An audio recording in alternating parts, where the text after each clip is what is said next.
लग्नानंतर होईलच प्रेम 22 नोव्हेंबर भागाचा प्रोमो. यावेळी काउन्सिलर मॅडम थेट देशमुख यांच्या घरी येतात आणि काव्याला अत्यंत महत्त्वाचा प्रश्न विचारतात. काउन्सिलर मॅडम म्हणतात, काव्या, मला स्पष्ट सांगा, तुम्हाला हे पार्थ देशमुख यांच्यासोबतचं लग्न टिकवावंसं वाटत आहे ना? काव्या शांत राहते.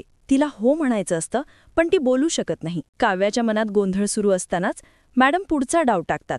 मॅडम म्हणतात, सांगा मला, कारण तुमचा घटस्फोट झाला ना की माझी एक भाईची आहे लग्नाची. तिच्यासाठी लगेच मी पार्थ देशमुख यांचं स्थळ सुचवणार. हे ऐकून काव्याला राहवत नाही.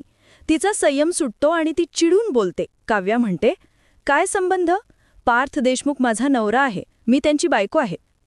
काव्याचे हे वाक्य ऐकून काउन्सिलर मॅडम हसतात आणि समाधानाने म्हणतात, काव्या देशमुख, मला माझ्या प्रश्नाचं उत्तर मिळालं. त्यानंतर त्या आनंदाने तिथून निघून जातात. काव्याच्या तोंडून आलेल्या या शब्दांमुळे तिच्या मनात पार्थबद्दल असलेल्या भावनांची कबुली अप्रत्यक्षपणे झालेली असते. दुसरीकडे घरी अनिशा आलेली असते. ती पार्थसोबत बोलते. अनिशा म्हणते, you are too good man, आणि ती पार्थला मिठी मारण्यासाठी पुढे सरसावते. तेवढ्यात काव्या तिला थांबवते. काव्या म्हणते, पार्थ देशमुख, तुम्ही माझ्यासमोर माझ्या मैत्रिणीशी फ्लर्ट करताय. काव्याच्या बोलण्यातून तिला जेलस फील होत असल्याचं स्पष्ट दिसतं.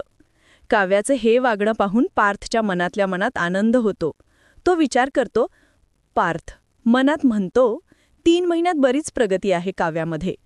दुसऱ्या कुठल्या मुलीने माझ्याबरोबर जवळीक साधायची नाही, हे या वागण्यातून काव्याला समजलेलं आहे. पार्थला काव्याच्या मनात आता हळूहळू प्रेमाची भावना निर्माण होत असल्याचं जाणवतं. भेटूया पुढील भागात. तोपर्यंत नमस्कार.